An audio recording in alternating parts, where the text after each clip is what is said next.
Welcome to the Tiger Nexus Podcast, a place where you'll find interviews with content creators and geeks alike. Your host, Tiger, has delved upon the Nexus and found interesting content creators and geeks of all fandoms. This podcast is connected to the Zero Hero Network. And now, we dive in with another episode! Hello everybody and welcome to the Tiger Nexus podcast, and today we are diving back into another one of our little sub-series. Of course, as you guys know, I do have these little sub-series where I'm joined by co-host. We talk about movies and video games, but also we talk about comic books. Now, when it comes to this sub-series, we talk about all things comic books, the characters, the artwork, the storylines, all that stuff. We're talking about between the comic panels, and I'm joined by my co-host, ComicNerd101, or Liam, if you will. Hello, bro. How are you? I'm all good, mate. How's you? Slowly melting, but yeah, we're doing good. Aren't we all? Yeah, it's not nice. It's not nice. No, the UK's apparently frying, and we're all slowly losing our brain cells because of it. So today we are talking about the inspiration to the Supergirl movie that dropped in 2026. We're talking about Supergirl, Woman of Tomorrow. We'll be talking about all 8 issues, and we'll be discussing our thoughts and opinions on the artwork, the storylines, the characters, and how they're portrayed, and all that jazz. So Liam, let me ask you your overall thoughts of just the whole run in general first. Like, what do you think of just the overall art storyline of Supergirl, Woman of Tomorrow? It's definitely one of the most sort of like inspiring stories as a whole. I do feel like it is a little bit drawn out, like a very long journey as well. That kind of feels like a double-edged sword in the sense of, one, it is meant to be a long journey for the two main characters, Supergirl and Ruthie, but it does feel a little long for me personally. But it's one of the most well-known Supergirl stories for a reason, and that is because it is a very good story. Yeah, I agree. I definitely feel like I wouldn't say it drags, but it definitely is a case of like, okay, you could have maybe, I don't want to use the word shorten it, but there's definitely, yeah, I get what you mean by that. Definitely feels a bit like, longer than what it should be. It's a slow burn story. Yeah, definitely a slow burn story. Yeah, absolutely agreed.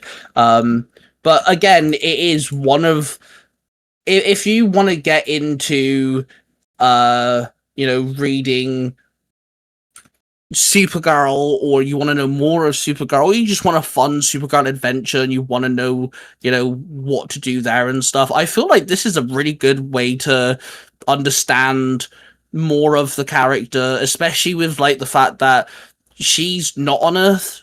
She's like Superman. A lot of Superman storylines are on Earth. He's part of the Justice League and Lois Lane and all that stuff. This isn't on Earth. She's all over the place, and I love that. I think that's really cool too.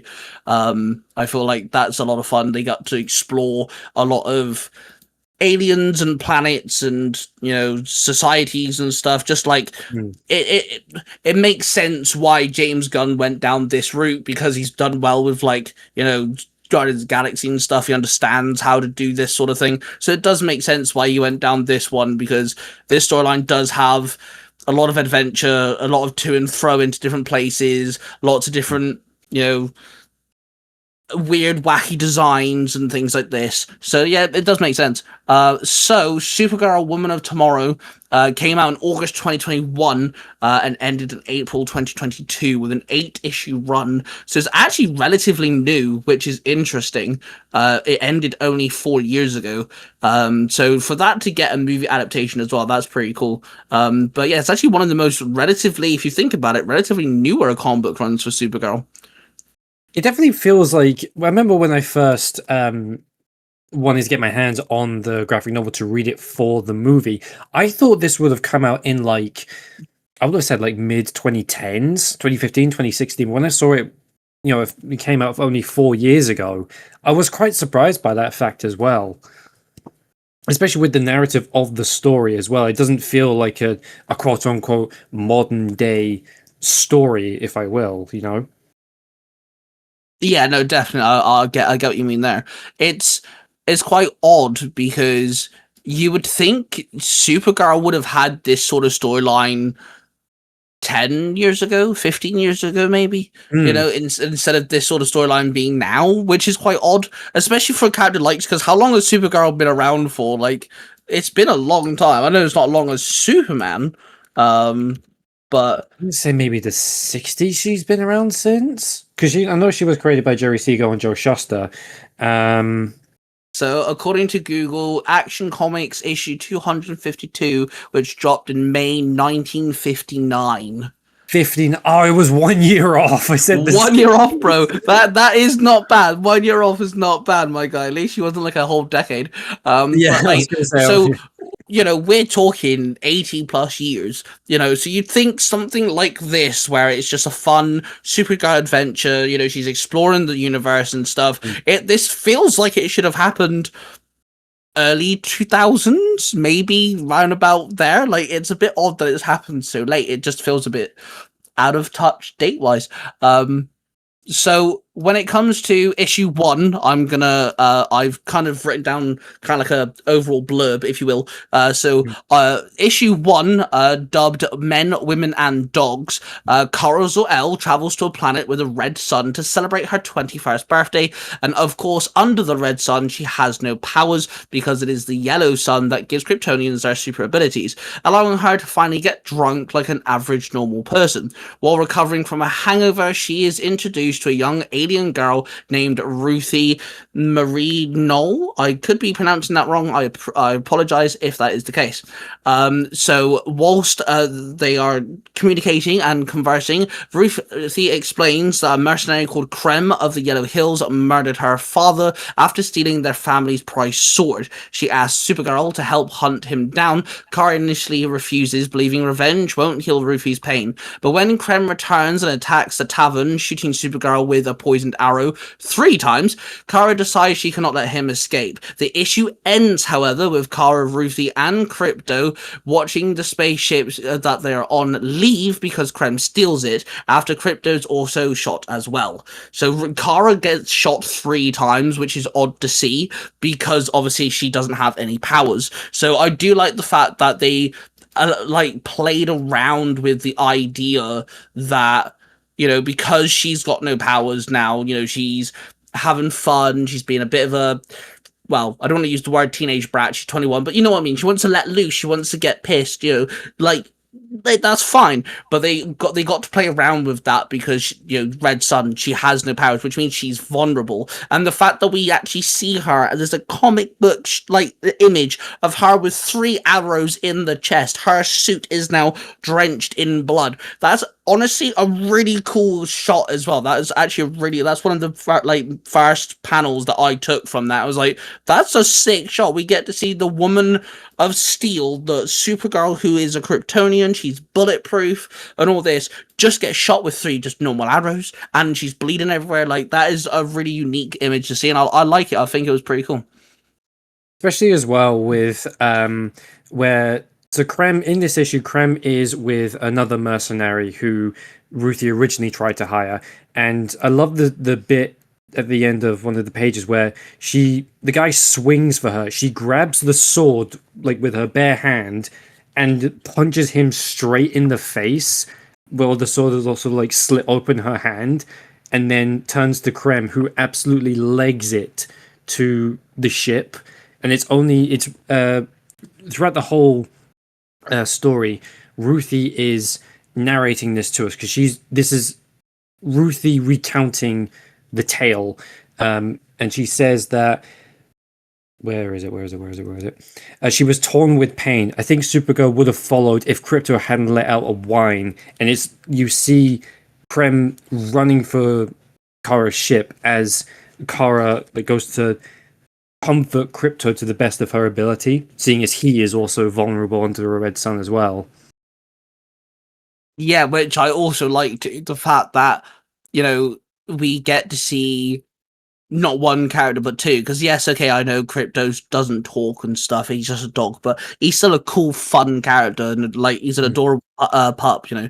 So yeah, I like this. What's really weird as well is going back to what we said about this ish, the series just seems a bit drawn out. Not a lot happens in the first issue. Like, this is barely 30 minutes of a conversation, and this is the whole of the first issue. So it definitely just drags on a little bit, which isn't a problem sometimes. And I feel like for the first issue this worked because it ends in such a way. It's like, hey, Supergirl's got 3 arrows in her, they're poisoned, Crypto's poisoned. Yeah, we're just gonna leave it here. Yeah, That's exactly. it. It's a great way to draw you in and be like, what the fuck just happened? Especially when you think, whenever you think of a Kryptonian in general, Superman, Supergirl, Superboy, whoever, you always think of them like doing these impossible feats, leaping tall buildings, running faster than a locomotive, and not being so vulnerable and so not weak necessarily, because you see it like with as I said, Kara catching the sword, punching the guy in the face with 3 arrows in her chest still. It's such a different take on a Kryptonian story. That also shows as well, like, how determined she is and headstrong she is. She has no powers. She's powerless. She's got 3 arrows in the chest, and she's willing to still lay hands. That just shows that is not all about the powers. It is like, it also shows you her character as who she is. Like, I like that as well. That gives you that like expression of her character through that. It's a very simple.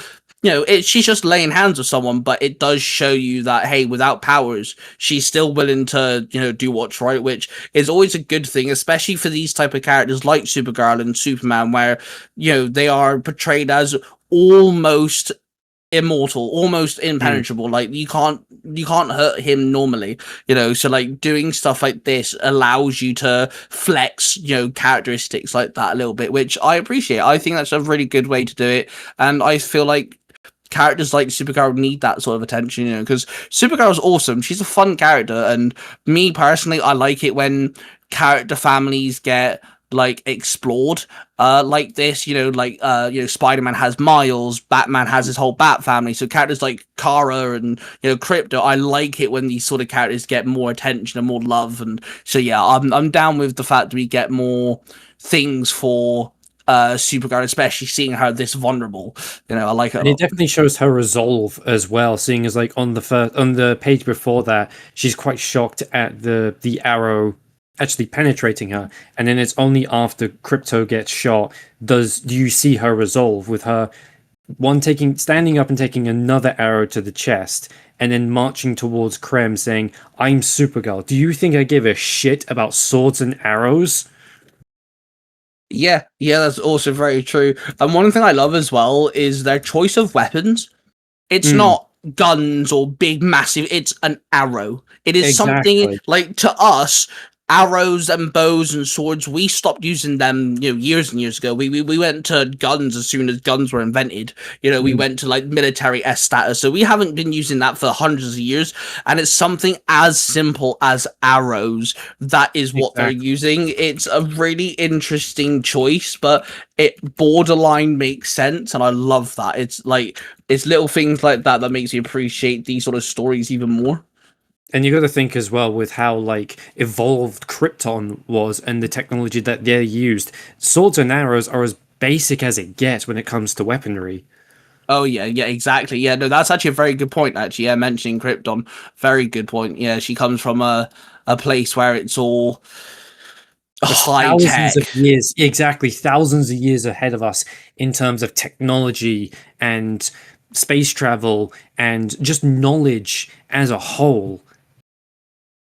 Well, yeah, because obviously, when Superman was a baby, they had spaceships that are able to travel the universe. So, Exactly. So diving into issue 2, which was dubbed Wounded, Stranded, and Impotent, the poison from Krem's arrows continue to weaken Supergirl despite her healing factor. Ruthie has to care for Kara, reversing the usual superhero sidekick dynamic, which I mentioned because it did flip that, and I saw a lot of that, which was pretty cool. Their search leads them to a remote world where they're attacked by a massive space dragon. Even badly injured Kara defeats the beast, demonstrating the enormous determination. Throughout the journey, Kara begins teaching Ruthie compassion and also life lessons rather than simply training her to fight. Ruthie starts seeing the heroism within Supergirl. Meanwhile, Krem is one step ahead, leaving destruction behind him, and also, of course, bringing more chaos to Supergirl's journey. So issue 2 obviously continues, the path. She's like, I do like the fact that she isn't instantly healed. She's not instantly, hey, I'm Supergirl, I'm in the Yellow Sun, I'm back to normal or anything. It's poison. It's in her bloodstream now. It's inside of her. It's not gonna, we don't even work like that. So, like, I like the fact that, yes, okay, she's Yellow Sun, she's back to whatever, but it's still affecting her. And we still get to see her do some wacky, weird space stuff, which is always cool in comic books, I feel, because it allows writers and artists, which is Tom King and I can never pronounce the artist's name, Bilquist Evany. Yeah, I think it's pronounced Bellaquist. We could be wrong on that. I've never been good with pronunciation of names. We apologize if we're pronouncing that wrong, but we'll go with that. Some names that some of these people have is mad. But yeah, so we do have this writer and this artist can now just have so much fun with it, and you can see that too because they fight a literal dragon. Well, not a literal dragon, but a depiction of a dragon. So, like, they get to do fun and weird and wacky things with it. And they get to do comic book stuff with it. They just introduce sheer ridiculousness into the mess and leave it at that, especially when it comes to when said sort of, imagine a dragon that like looked like a nebula is the best way that I can describe it. Supergirl defeats it by consuming a red kryptonite pill, which essentially turns her into the host of the Phoenix Force. Like within the page of it. And it's beautiful in the artwork as well, because I feel like the artwork for Supergirl Woman of Tomorrow is solely affiliated with it. I don't think I've ever read a book that has had this particular art style as well, and such stylized art as well.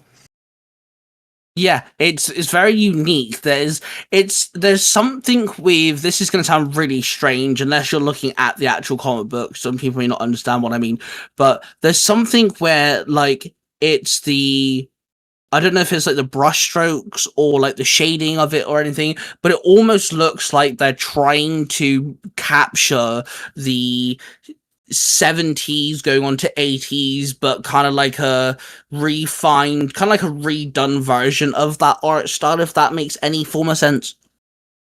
I get where you're coming from with that, especially when you take into account like the very specific colors of Kara's costume in this, because it's almost like a Christopher Reeves red and blue kind of like color palette as well for Kara's costume. Yeah. Yep. Which, quickly before we continue, I really like the way her costume is in this comic book. Yeah. It's very bright and colorful. The blue is gorgeous. I love this shading of blue they use. The logo is very crisp and clear. I do think sometimes obviously, these characters don't move. They are still images. The cape looks a bit jaggedy sometimes, looks a bit stiff, but like you can ignore that. Like there's too much going on, on the panels. There's too much going on for like for you to worry about that at all. So that's not an issue at all. But no, absolutely adore the art style. I think Crypto looks really cute too. I really like the way Crypto looks in this one. He just he's obviously he looks a bit more puppy-ish. He doesn't look quite big, and like, you know, Crypto's been depicted sometimes as like this big, not a big dog, but kind of more like a bigger dog. But in this, he's quite small, he's quite cute, which also kind of makes sense on why he's depicted the way he is in the movie. Because a lot of people seem to have an issue with that. I'm like, no, I don't know. If you read the comic book, he's quite small in that too, mind. He's not a big dog or anything in Woman of Tomorrow. He's quite a sort of medium-sized dog, and it can depend on the decade that Crypto was drawn in and the artist as well, because obviously everyone is going to have their own sort of mental depiction of what Crypto should look like as well, whether he should be a very large, very powerful dog, or, as you said, more medium-sized to small-sized puppy-ish. Yeah. But I don't mind him being smaller. I mean, it does kind of show off the fact that, you know, Crypto could be growing up. He could still be a puppy. So, like, you get to play around with that and everything. So, you know, and obviously it's fun to see, because he's a dog, and obviously he's not exactly breeded in the way the humans, like we breed, like, you know, we've named our breeds and stuff. Like, is Crypto's breed ever been actually mentioned? I don't think it has it? Like, I in don't the think sense of, it has. No, it's just more or less just a white dog, and yeah. that's really it. Yeah. So, like, because that's the case, you can have fun with it, and like they could do a version of Supergirl or Superman where Crypto's in it, and hey, guess what? He's now looking like a Rottweiler, for example, and like people are just gonna have to deal with that. And they get to have fun with Crypto's design, which would be really weird, by the way. I don't know why I said Rottweiler. That's a really weird idea. I apologize to anyone thinking of Crypto as a Rottweiler now. I'm sorry. That was very strange. Whatever way Crypto is depicted, I will always say that he has to be sort of like a similar but opposite side to Ace the Bat Hound. Yes, no, I agree with that. Yeah, no, I like that. Yep. I think that's a good rule to follow. So quickly before we dive into issue 3, one of because we're talking about the art style and stuff. Yeah, the very beginning of issue 2 is where she's on that bus looking thing, and there's an alien that she talks to. He kind of, the best way I can describe him to people who haven't looked at his imagery is he kind of looks like a small green yeti. Yeah, he's kind of got like the head structure of like a blobfish with really big eyes. Yep. But I really like the way he's designed. The art style makes him look creepy and gross, but in some form he looks gentle and kind at the same time.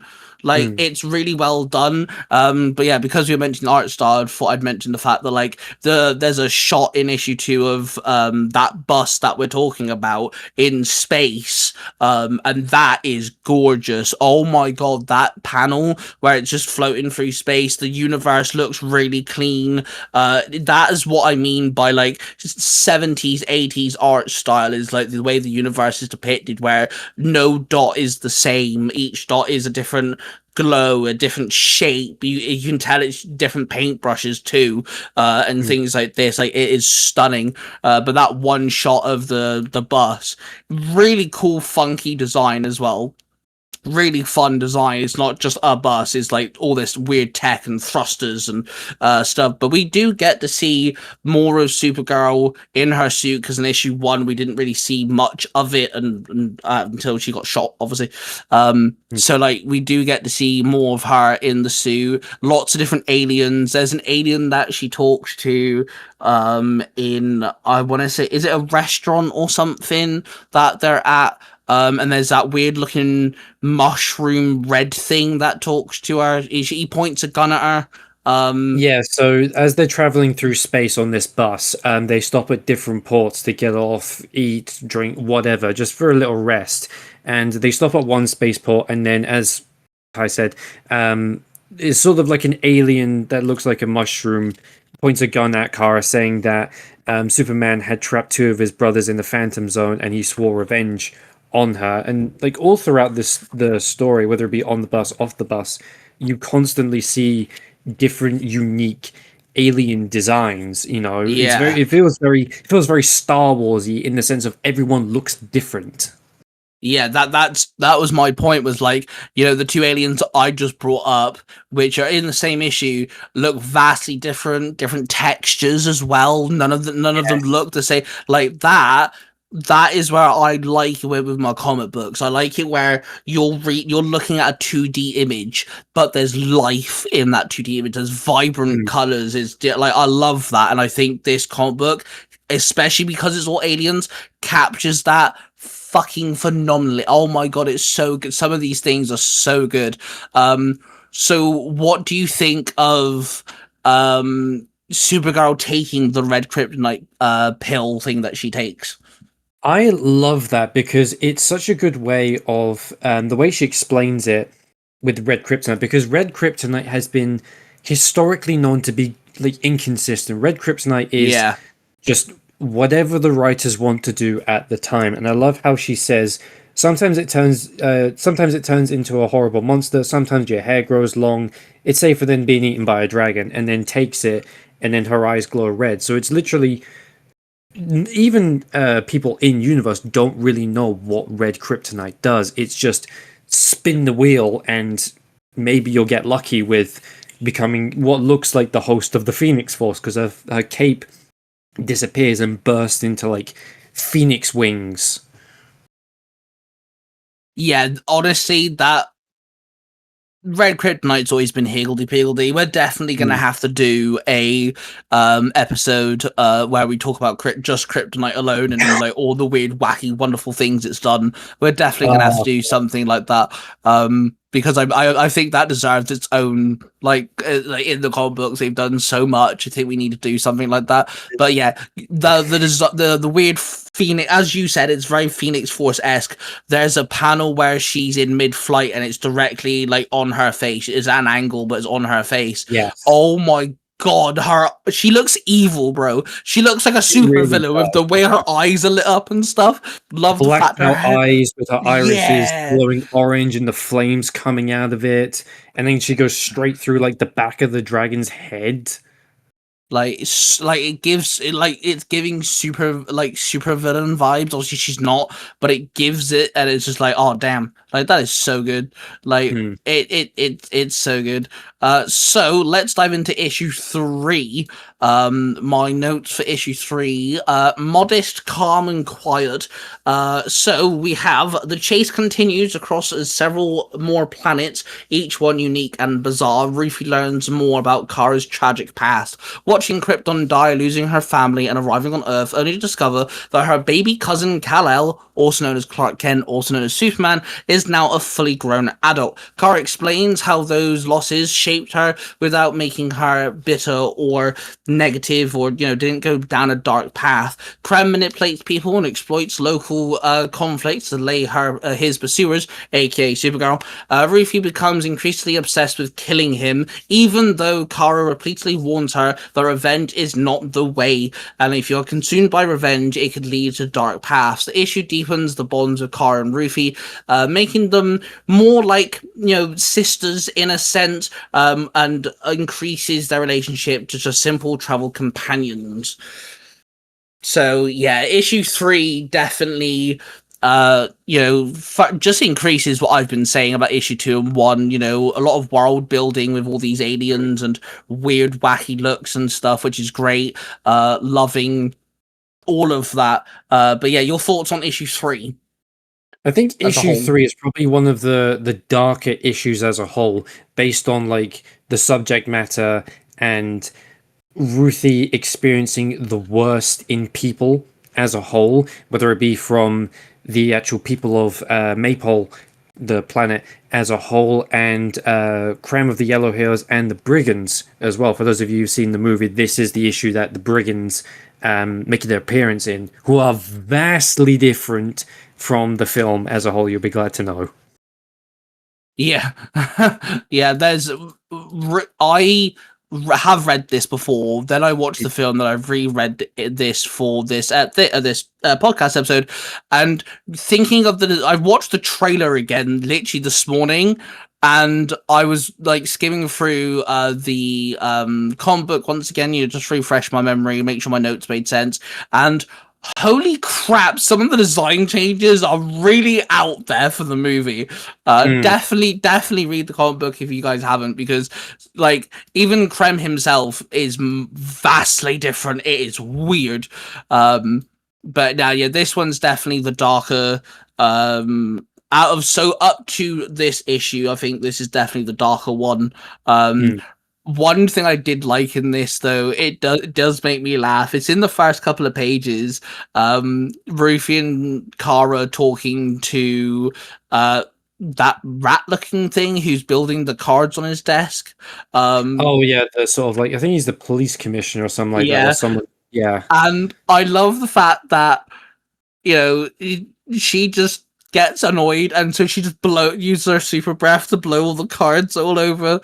I'm sorry, that is petty, but it made me chuckle. It is pettiness at its finest as well, and you can see how hard she's blowing as well, with like her cape and her hair like swooping back as well, and how the guy nearly falls out of his chair, and how rattled he looks in like the last panel of that page. Yeah, I've always felt, I don't know why that I actually laughed like out loud. I found that so comical that she just like, yeah, fuck you, I'm petty too, blow, and just blows his house of cards over. Exactly, it's definitely one of those moments that sort of like reinforces Supergirl's characterization of like, although she may be Clark's cousin, she is vastly different to him as a whole. Like with him, he probably would have waited it out. He probably would have just left, whereas Kara is someone who will give it back if you're giving it to her, you know?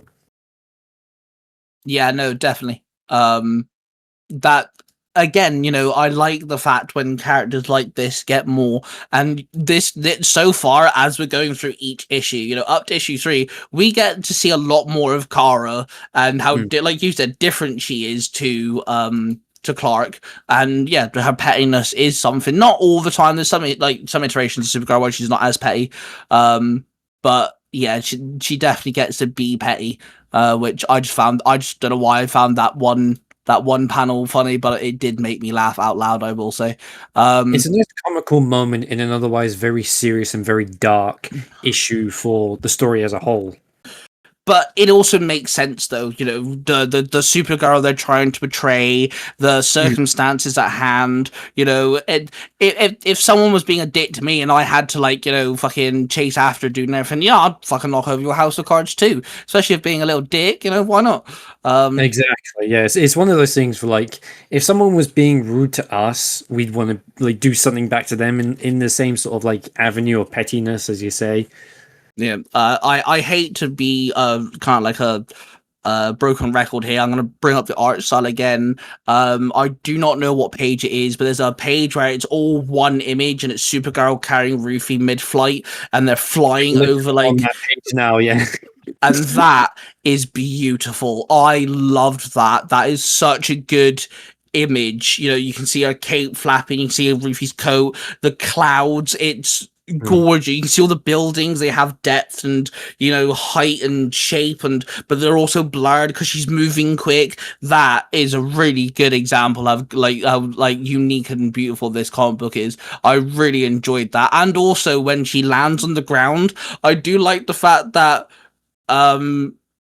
it's rocky, so when she does hit the floor and it like explodes and stuff, she's able to it doesn't do too much damage, but I like that one page where it's all like just her flying. It is a very good page, especially with the amount of colors that they use as well. Like even just looking through it and just looking at, say, even the clouds, you see a world of color going through all of it. The colors that go through all the sky as she's zipping through the clouds, the blurriness of the city, but each individual building has its own unique color and size and shape. You can almost identify which ones are homes, which one is the church, which one are more like government buildings or more important buildings and things like that. Yeah, there's one of my favorite attentions to detail is actually the next bit. So she goes back to that like one of the police officers or whatever. She grabs him and Yes. she's like, "Oh, talk," and he's like, "Oh no, you can't make me," and he pulls the trigger on his gun, and it changes, like the flash like illuminates both of them. Oh my god, that is stunning. There's little blam written in the fire as well, which is great because obviously it's comic books. But yeah, that one tone note, because if I right remember, they're on top of each other, right? The image of her grabbing him, and then the one underneath, when he pulls the trigger, it's the same image, just obviously they're, one block and then one block. But yeah, the attention to detail, because a gun would do that, especially if you're doing like alien tech and stuff. So I like the fact that it's like illuminates like both of them. It's really, really like stunning. It's also really creepy how the bullet hits her eye, and she just like I was waiting to bring that up as well, because when I first read the book, I thought initially that was a teardrop and that she had caught the bullet and then like throws it away. So it's really it's incredible to see just the way the bullet, as you say, gets stuck in her eye, that I thought was a teardrop, and then she just flicks it out the way, and the fear in the guy's eye as he realized that, she is impervious. There is nothing he can do to her that's gonna prevent her from getting the answers that she wants, especially after what she's just found as well. The buried Purple Town, the mass bodies, the skeletons, buried everywhere. And this is kind of like, so would you say, going back to our earlier notion of like this kind of drags a little bit, would you say there's too much of them? Because like this little storyline here that we're talking about, it has really nothing to do with Krem and like hunting down Krem and stuff. So like, would you say like this is the issue of like there's too much like of them leaning out of the main plot, or like do you like this where like they are kind of like adventuring and there's mini adventures within the overall storyline? I think this is the beginning of where you can tell that they're trying to draw out the world building and the lengths that Krem is willing to go to, because it's not until the last 2 pages do we discover why Krem was spotted on this world to begin with and how he got loose, how the brigands picked him up and devastated the Purple Town. So I do feel like, as I said, this is where it starts. Yeah, yeah. Yeah, I feel like it kind of almost feels like they, I don't want to use the word they put too much on their plate, but it was like, hey, I got an idea, so they ran with it, and then they ran with every idea they had. If that makes sense. Yeah, try and build up Krem and the brigands as well as these very evil, world devastating people that take lives for sport, basically for their own pleasure. So it definitely feels like they were trying to set up Krem and the brigands to establish how evil they can really be, but they needed to set up Maypole and this sort of almost murder mystery of why does Maypole feel so, there's something off with this place, from the get-go. So that's where I feel like it starts to drag out the story a bit.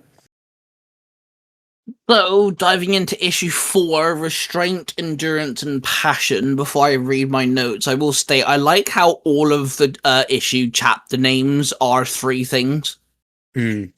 So yeah, that is a very unique touch to it. Like they have a little theme there, which I like. So, Restraint, Endurance, and Passion. My notes are, Supergirl and Ruthie appear on a devastated world ravaged by violence. Rather than rushing after Krem, Supergirl stops to help survivors recover bodies and bury the dead. She even can help identify some of the victims, so the grieving families have some closure. Ruthie gets frustrated and argues with Kara because she keeps delaying going after Krem. Instead, she's helping out random strangers that she does not know. Kara later explains that saving people and trying to do what's right comes before revenge. So yeah, that's not a lot of notes there for issue 4, but that is, like, I feel like we get more what's the word, a good balance here between the two, because Supergirl, like, if they change Supergirl too much, it wouldn't make a lot of sense for the character. So like having her be the savior and, you know, helping everyone, and, you know, she's even like, you know, helping these random civilians that she doesn't know, and she's like, hey, I'll help you, this isn't my planet, but it's my job, you know, I can help you out here. And then you've got this new character who, sure, we don't know, you know, Ruthie's not a well-known character, she's not in like anything prior to this and all this stuff. We literally get our backstory very first issue and things, but we do get to see, you know, the fact that she's the angry one, she's the pissed off one, and she's almost, I wouldn't say she's perfectly counterbalancing Supergirl, but she's at least a good enough of a counterbalance, if that makes sense. Like, she's not 100% a counter, but she is a good enough counter, like, balance, and it makes good communication between the two. Is not stale. You know, she wants revenge. The guy killed her dad. I mean, that's a good enough reason to, you know, get revenge 110%. And Supergirl understands, you know, losing family. Her entire planet blew up. Like, she's explained to Rufy that she witnessed everything happen. You know, she thought she lost Clark, and, you know, her job was meant to look after Clark, and she don't need to do that anymore. So like, I feel like that's a good, it doesn't go stale, it doesn't get boring. It's good enough to keep things interesting, because Ruthie's always after Kremji. She wants to kill the bastard, fair enough, but then Supergirl's trying to, you know, trying to teach her in different ways, hey, there's another way around it. And yeah, I feel like it doesn't get too stale or boring. It holds along as the time goes on. And especially with this issue as well, is where we get the fullest of the world building as well, because they travel from planet to planet. They go from Planet, and then they travel on to Inklom, and then weeks after they go to another planet called Tylus, as you say, as they follow Krem and the Brigands, and then they follow on to another planet called Urlan, I think it's how you pronounce that, and then they go to another one where they witness, where Supergirl witnesses all the devastation in real time that the Brigands and Krem has caused, which he very much tries to keep Ruthie from seeing. And you see how emotional Ruthie really is, because all throughout the issues, her face is very stoic. It's very stoic. Yeah, stoic is probably the best way that I can describe it. And as you can see how equally as emotional she is, like Kara is, with the two of them screaming at one another that her vengeance is no lesser than Kara's nobility. You know, it's such an interesting issue as well. And then they, like, I'm flicking through the page, they go into another planet where they witness the death of another brigand on their planet, and then they go to another planet that was full of that was a utopia, essentially a peaceful planet, and how the monks of the temple were sat there and prayed to their god as they were slaughtered by the brigands. And then the page where Kara goes up into the sun because she can't handle just how much death and devastation she's witnessed within the last few weeks from a small number of people. Yeah, there's definitely really good emotional conflict here. Like, I really like that little argument they have. You know, she, like you said, you know, Rufy brings up, like, you know, the fact that, you know, her mission of revenge is, like, you know, it doesn't go against, like, Supergirl's nobility, and Supergirl's like, I'm trying to save people and my dog here. You know, I'm not after Krem because I want to kill him. I'm trying to do something right. Doesn't she, don't they run into, like, a big purple thing that Supergirl kind of, like, consoles because, like, she lost everything? Yeah, am I right? Is that this issue? I'm right there, right? It's like, yes, a big purple thing that, like, smashes like them down, and then Supergirl ends up, like, hugging her or something, because Rufy's little text is around the page is like, she came home and lost everything, and like, you know, you see Supergirl just like holding, like, well, I say holding, this thing's gigantic compared to Supergirl, but Supergirl like puts her arms on her, like, it's okay, like, you know, you're safe, sort of thing, which Yeah, again it's sort of like further shows Supergirl's compassion to people. yeah, it's sort of like a very like 20-foot tall sort of giant purple monster, and it's sort of like it's sort of portrayed as sort of like the typical super strong, not so intelligent, brutish alien. You know, the first words of this creature are, "You are small, I am large, it will hurt," as Kara is beckoning this creature to hit her, essentially.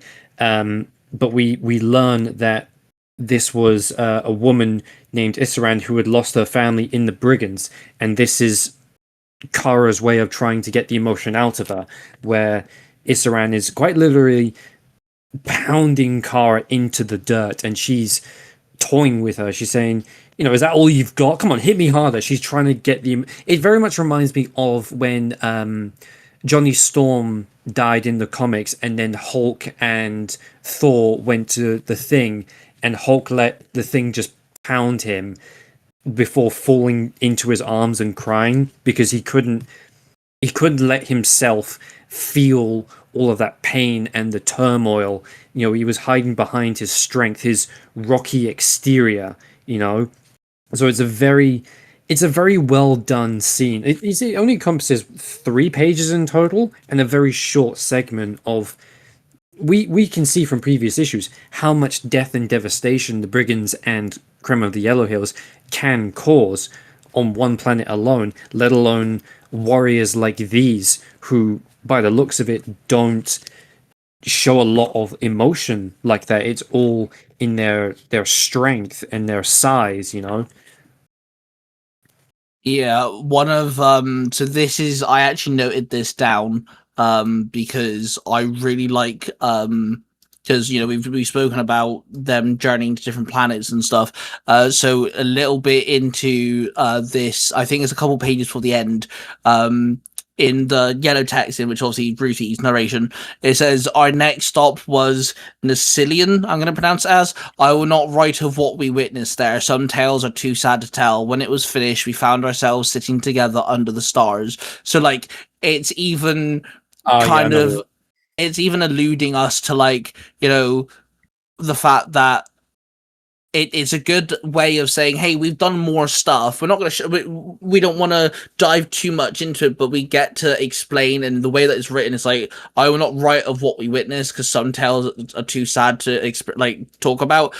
It really does then obviously show Ruthie, you know, how dangerous the universe is, and that like her mission can be dangerous, but also shows that Supergirl can't save everyone, and yet she's still trying.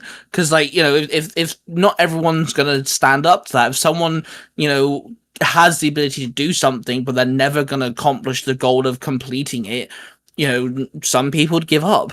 And it really does show again just how good this, like, yes, okay, it does go on a little bit, and they do try to flesh out a lot, but it also does really well because when they are sat on that weird pink thing and they're talking and stuff, you know, Supergirl looks sad the entire time. Like, she has her eyes closed, her head's down, you know, and stuff. Like, she just looks miserable, and it does a really good job of like showing us how, you know, emotions can be portrayed in a comic book, and like the sort of weight being a superhero can kind of burden you, I guess.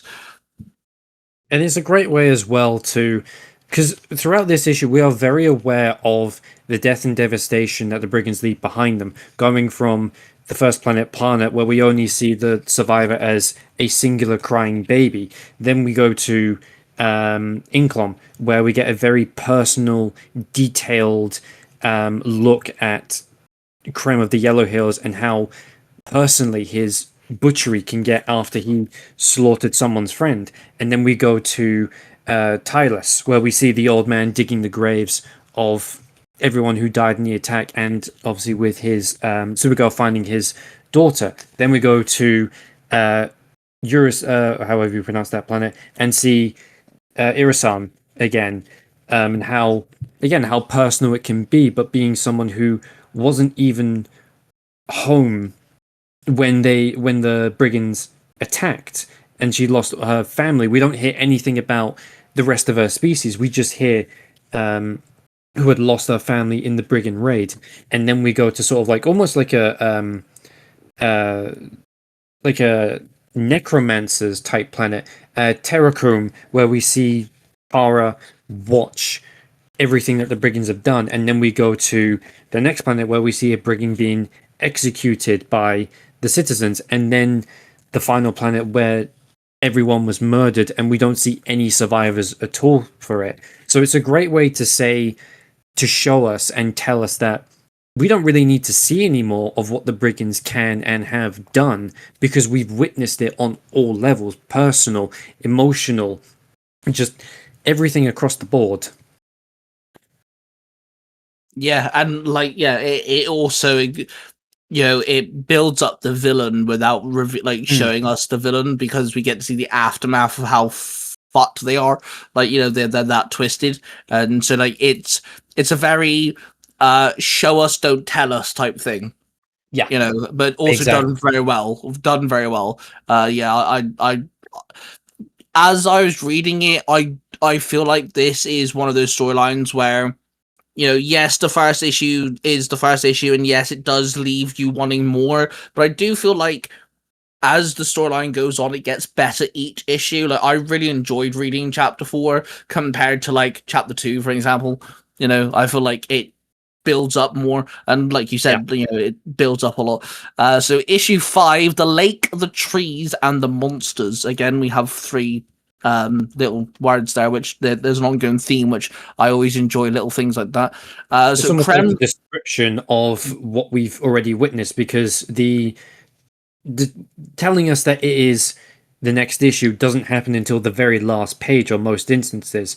So it's a great way to sum up what we've witnessed and what we've learned about the universe and Supergirl and Ruthie, Krem, the brigands, the people we see once in the story and in DC as a whole, and leave it at that.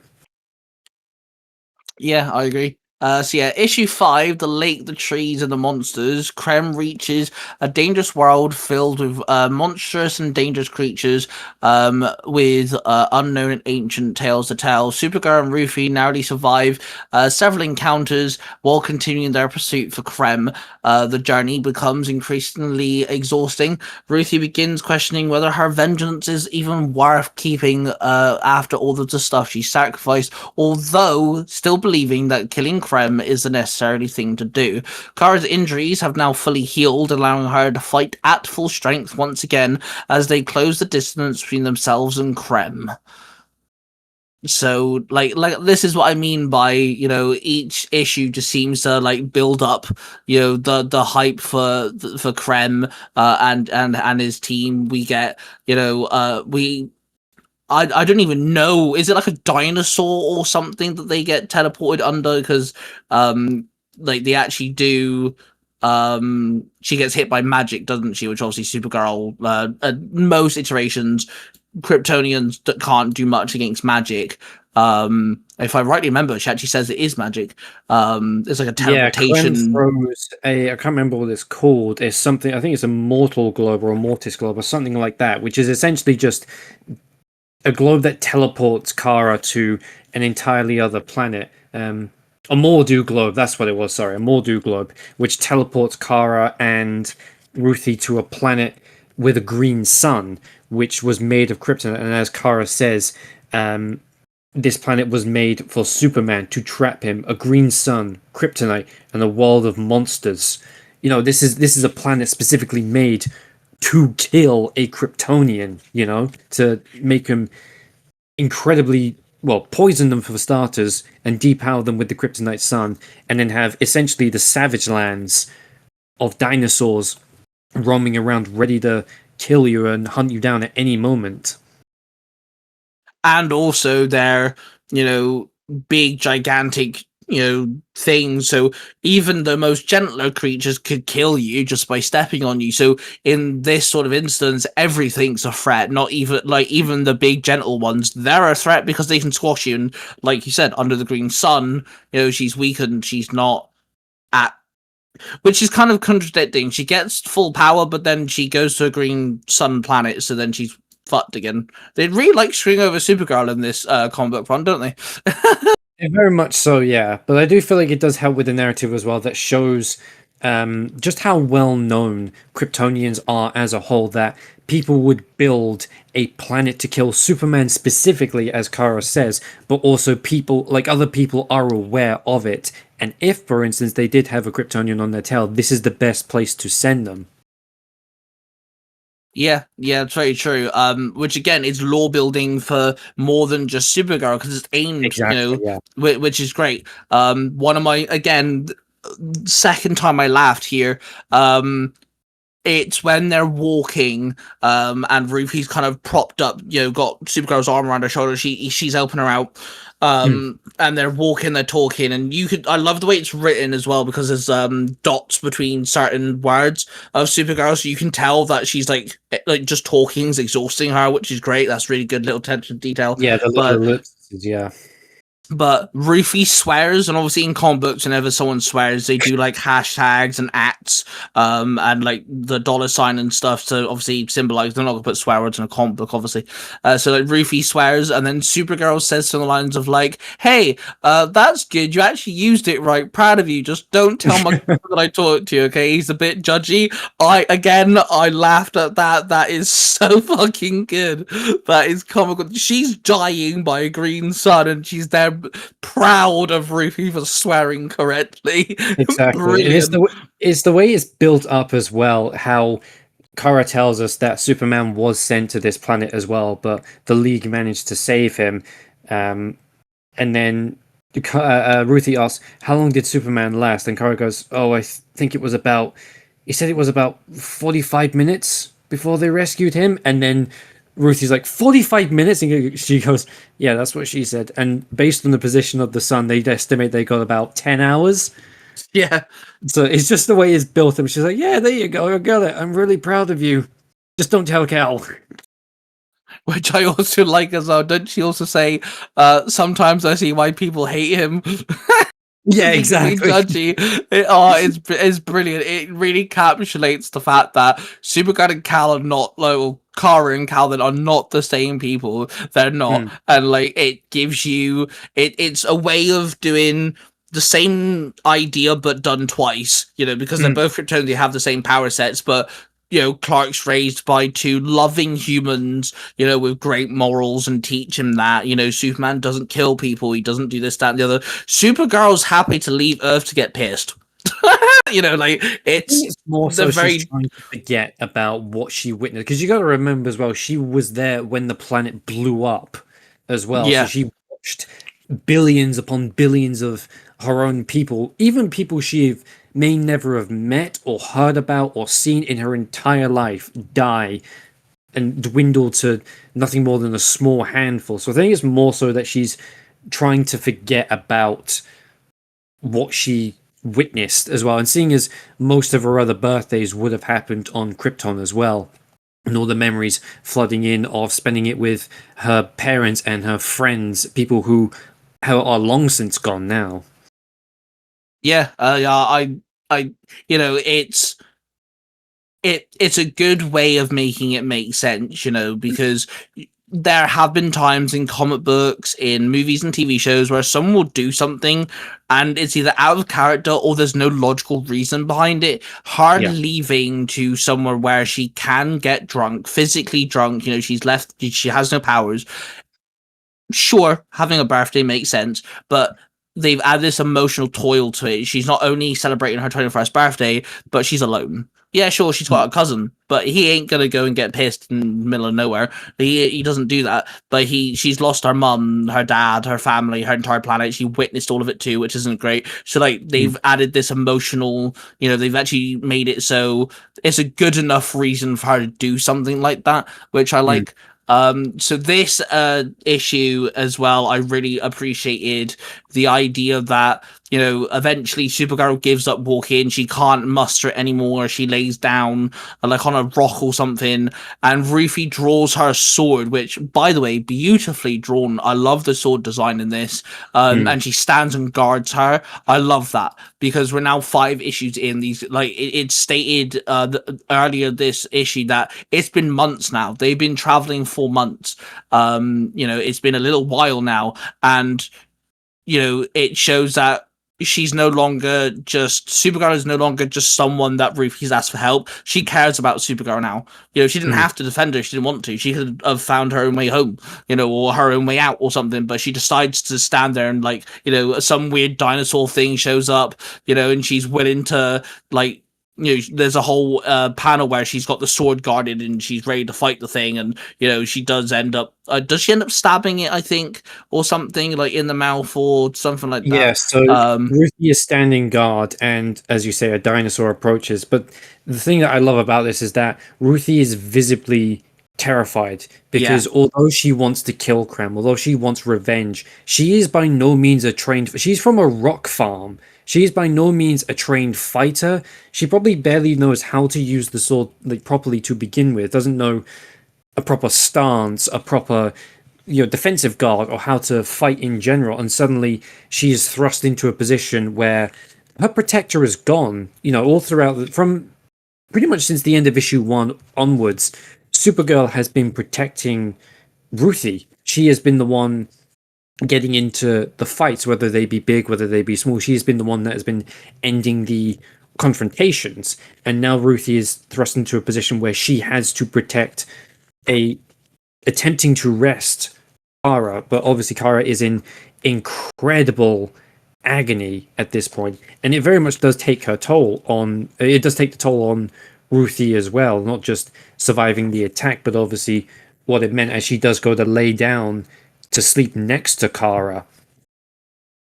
Yeah, which I appreciate that as well. I'm glad that it wasn't a case of, you know, she killed the thing with ease, you know, because now she just has sword skills. No, she's actually, you know, she's tired afterwards, and there's one of her little narration bubbles even says, like, you know, don't at me for, like, bragging here, but I managed to kill the thing, you know, because she actually does. You know, she manages to, like, even do it. She even says to Supergirl, you know, did you hear me? I did it. You don't have to worry. You can sleep. I've got you. You know, sort of thing. So, like, yeah, she manages to hold up her own, which I'm glad she had a moment. You know, it's not, like, massive, but, like, it's a moment nevertheless. Exactly, it's good character development for Ruthie as well, that she can stand on her own 2 feet, and she gets the opportunity to shine, you know. Yeah, it's also again, this comic book likes making me laugh, man, because we get a whole "it's a bird, it's a plane" joke thing with the weird pterodactyl looking creatures. She's like, "It's a fucking bird. No, it's a plane." Or no, it's Supergirl. And then she, like, does she pass out again or something? Yeah, you can tell that you can tell that she's becoming, so after Ruthie slays the dinosaur and then goes to rest, more dinosaurs then feast on the dead carcass. And Ruthie is then put into this position again where she has to try and protect Supergirl, but where she says her hands were oily from, you know, sweating after killing the monster and not knowing the proper grip to the weapon. Supergirl saves her, wakes up, and as you said, does the little "it's a bird, it's a plane" before passing out. But you can tell, like, from her face how delirious she is, whether that be from the radiation, whether that be from the lack of rest that she's got, and the pain that she is in as well. Because on the next page you see her cuddled up into Ruthie's lap, coughing, like, on her side, visibly in pain and begging for water, even though if they go to the water, she is likely to die, because that is the only vegetated place on the planet, and most of the dinosaurs and most of the threats to Kara are there, meaning the whole planet is a trap. If she goes to what looks like the safest place to help her rest, help her rejuvenate, she is going to die. Yeah, because afterwards she's like curled up in a ball and she's Supergirl and she's like in pain and like she's shaking and things, and the little narration, Rufy's little narration, she's like, we are stranded here and like just let the sun set, like she's literally pleading, it actually repeats itself, just let the sun set, let Supergirl be okay. And like even like Ruthie now has actual fear of things going terribly wrong because Supergirl, savior planets, and girl who can do amazing things, she can't even stand, like she's actually fucked, and it's just like, it's great way to explore someone who's determined for revenge. She can't even, I'm not saying she can't handle herself because she does kill a dinosaur, but she's scared. She's literally pleading for Supergirl to get up, to let the sun to set. Which, to be fair, when she does, when it's nighttime, she punches one of the dinosaurs, doesn't she? Again, so amazing panel, by the way it's drawn. That is gorgeous. Yeah. Like the big bam as well. Oh, it's great. Exactly. So what ends up happening is another dinosaur appears. This one far bigger, far more scary looking, far more spiky, far more dangerous, as the sun is just edging its way underneath the mountains. And it is it's a situation where you don't know whether the sun is going to set first or if the dinosaur is going to get to Kara first, because it easily swats Ruthie out of the way and makes its way to Kara. Where luckily the sun does set in time, and she lays there going 45 minutes. What a little shit! Like, with the amount of time that she has spent under that 10 hours more or less underneath that sun in agony, like thinking that there was no way that in her head that Clark would have survived 45 minutes, and as you say, swats the dinosaur away with a mighty right hook or left hook, sorry. Yeah, I just love the way that's also depicted. Like, she's blacked out, the dinosaur's like this reddy orange tone and everything. That blam is beautifully written. Yeah, that is such a good way to describe, like, again, show not tell, but the amount of strength behind that punch. She's not weakened now, and she's easily able to knock that thing. And it's obviously a Kryptonian doing it too, so it's going to be a bit of a wallop. But yeah, that is such a good way of depicting that. It was really, really fun to see that. I had completely forgotten how like daunting this issue was coming back to it when reading issue 5 again. I was like, oh, she gets fucked in this. Like, Supergirl does not have a fun time at all.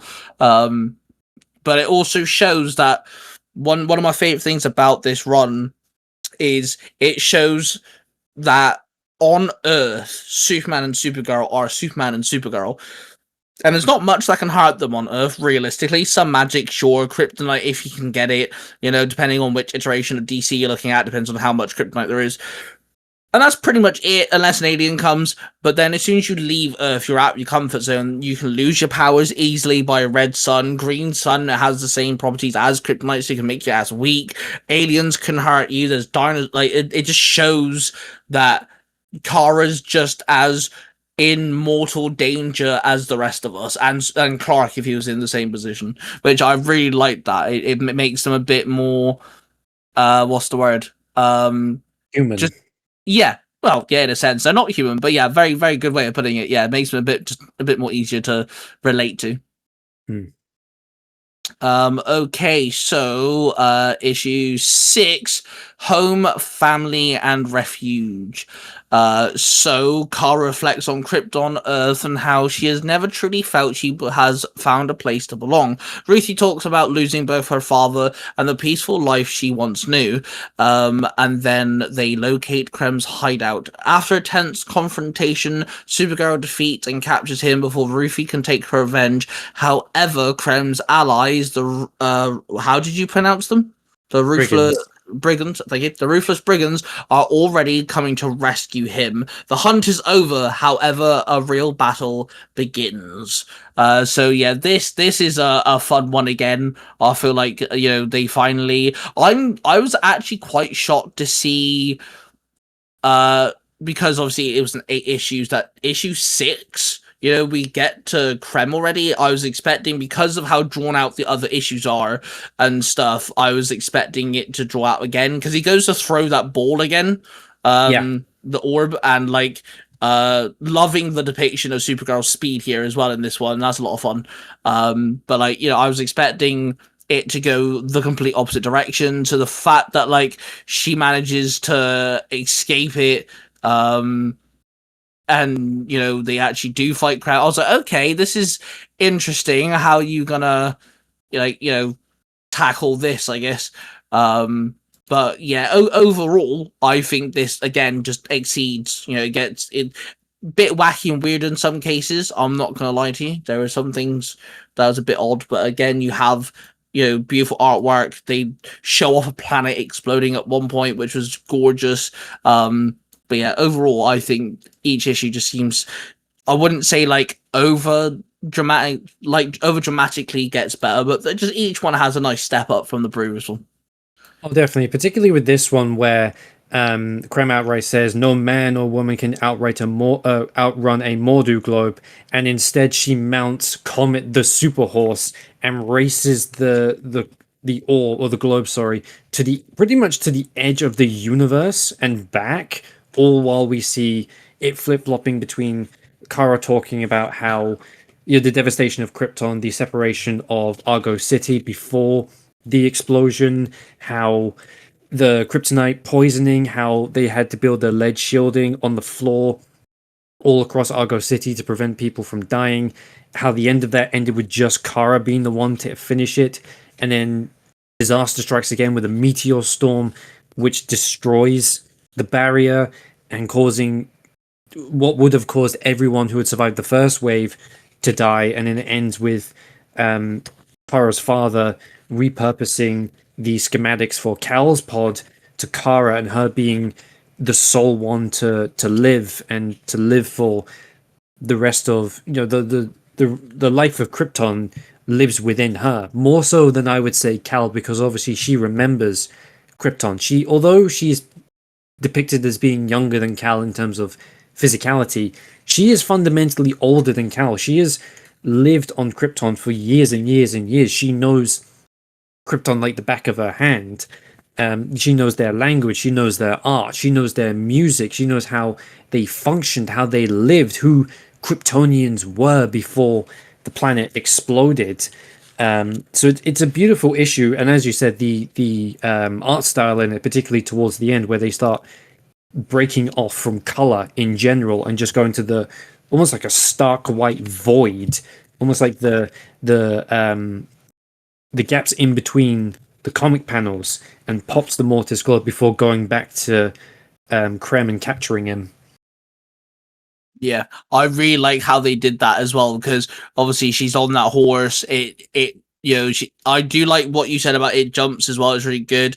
Then it becomes like this weird kind of like, it kind of looks like it's made out of liquid the way that it's drawn, but it's lots of vast colors in there with this big thick black as well, and then that just gets dispersed, and now you're all in like this white, and like they even get rid of the comic panels. Like you can tell which image is what, but like there is no black anymore, and like all the shade, they're not colored in either. The horse and Supergirl are shaded in, which is beautiful. That was really well done. Really enjoyed that as well, because again, show don't tell type thing. Exactly, how they're moving so fast that it's like warping the world around them, and how they perceive space around them.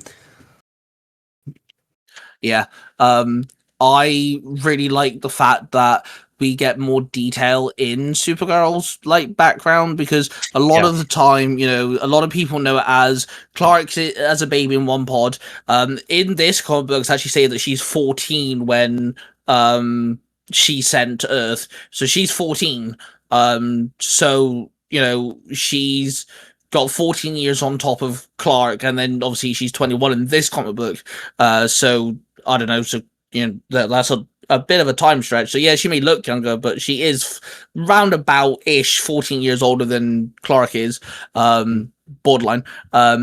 but I just really like the fact that it gives you more. It's not just a case of Krypton explodes and Kara and Clark are sent to, or Cal at this point, Cal and Kara are sent to Earth. It's, she tried to help out. She was involved in trying to keep the city safe, and even though they were safe for a moment, more travesty hit, and she watched it all happen, and then her dad's like, hey, we're gonna send you away, and she didn't want to, and she gets put off with Cal, which, like you said, she is more so the embodiment of Krypton because she grew up there. She had, family and friends, and she tried to help keep it, the city alive, and it didn't work, of course. But she at least was trying. She was a part of that. She was there, blood, sweat, and tears, full through. And then she got told, "Hey, you look after your cousin."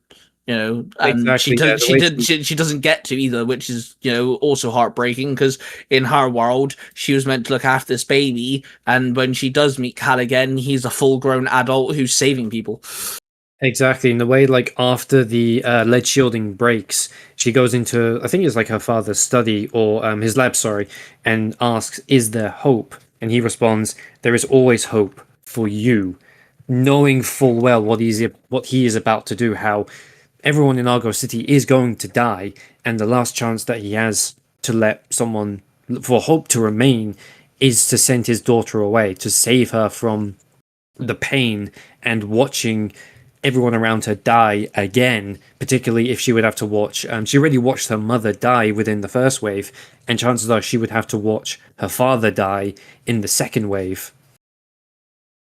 Yeah, I honestly, more that we talk about it, I've read this comic book twice now.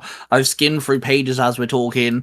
I definitely do like this, Rod, and it does like there's a lot to it. They do try that, like maybe a bit too much to flesh it out, but it is good. Obviously we have mentioned the little subtitles to each issue. I think this one for issue 7 speaks volumes for the actual issue itself. Issue 7 is hope, help, and compassion. I think that speaks a lot. So it's my notes state an entire army attack to free Krem. Supergirl fights wave after wave trying to protect Ruthie and their prisoner. The battle pushes Supergirl to her limits. During the fight, her horse Comet makes a heroic sacrifice to save her life. As the massive battle continues, Ruthie has the perfect opportunity to finally kill Krem, who is helpless, forcing her to finally confront her opinion on killing Krem, but also the things that Kara has taught her throughout their journey getting up to this point. And that's why I like it, because you have hope, which obviously is the whole thing of Supergirl. She's the symbol of hope. We have help, which is obviously Comet, sacrifice himself. And then we have the compassion of, the teachings of Supergirl to Ruthie, and that compassion is now conflicting her. So when it comes to these subtitles, that speaks massive volumes to like my points that of the overall storyline for this issue. I think that's really well titled. Exactly, and I love how the two opposites of how it flip-flops in this story, how Ruthie and Comet are on this luxurious beach, with like jellyfish and other fish swimming through the air. It's a perfect day there, and then you flick to the next page and it's Supergirl in the vacuum of space. There's one bright sun and barely any stars that pop up in between it, fighting these like space pirates on their spaceship. Literally a spaceship. It looks like an actual pirate ship. It's the carnage and the raw battle that is happening in the vacuum of space. Meanwhile, the emotional battle is happening down on that beach as Comet is there to protect Ruthie from Krem and to prevent her from killing him. But Comet, wants to go up and help Supergirl because he knows she is in danger. And it just goes to show you that regardless of what your super may be, whether it's a Superman, a super girl, a super horse, that person or that creature will want to help you as much as they possibly can and protect you regardless of how powerful you are. They truly care about life as a whole. Yeah, it's a really good way of doing it. And again, I've enjoyed this. As each issue goes, bring up the art style once again. The beach looks stunning. The way that the horse is drawn and like kind of like animated, the way that it moves and stuff is great. And then Supergirl's fight against these like energy blasts, if you will. The way that it hits her and stuff. Oh, it's so good. There's one where like she's actually hit in midair, just before she's sent flying. That is drawn fantastically. It looks like it'd be painful. Whilst Rufy obviously narrates, which I appreciate the fact that all the narrations on one side of the page as well. All of our little like bubbles of speech are like, or thought, should I say, is all on the right side, so it gives you a clear image of what's happening. Just thought I'd bring that up because the art style is great. But yeah, the beach is beautiful. Like you said, weird, wacky fish and stuff are also seen, and it's jellyfish in the sky. It's an alien planet. We run with it. Makes no sense, but it's not meant to.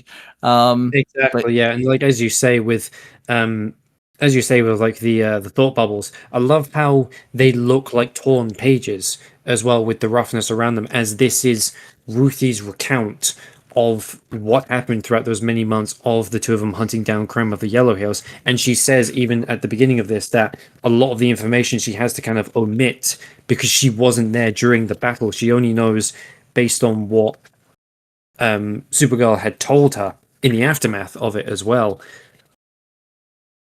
Yeah, I like how the horse tells Rufy off as well, because she ungags Krem to talk to him. Yeah. And she puts her hand on the sword, and the horse neighs at her, and she's like, "Okay, hang on, like, ease up. I wasn't gonna do anything."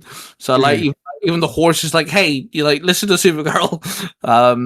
But yeah, the way that Supergirl falls back down on the planet, she's covered in the atmospheric like flares, like she ignites because she's obviously falling back down to the surface, is great. Ways that she flies back up.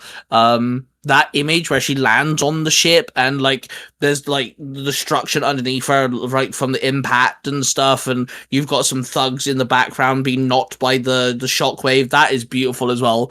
That's really, really cool. I like that scene. A lot more action in this one.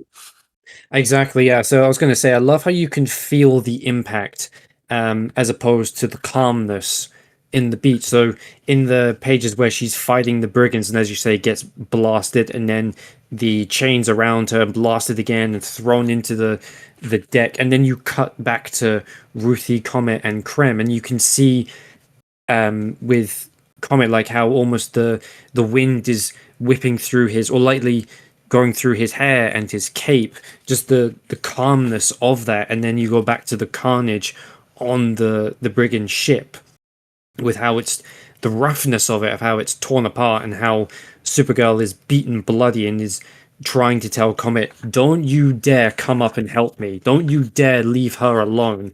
And then Comet getting all agitated, as you can hear him, well, you can see him like how much he wants to go up and away and save essentially his love, because I think a lot of people tend to forget is that Comet was Supergirl's boyfriend who transformed into a horse.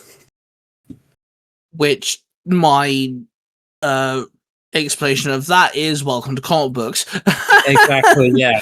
Yeah, Supergirl's boyfriend became a horse, and I think it's something like once a year or something like that he transforms back into his human form, but I could be wrong on that. It's been a while since I brushed up on my my Comet the Super Horse knowledge. Yeah, that welcome to the wacky, wonderful, beautiful world of comic books. It gets a bit out there.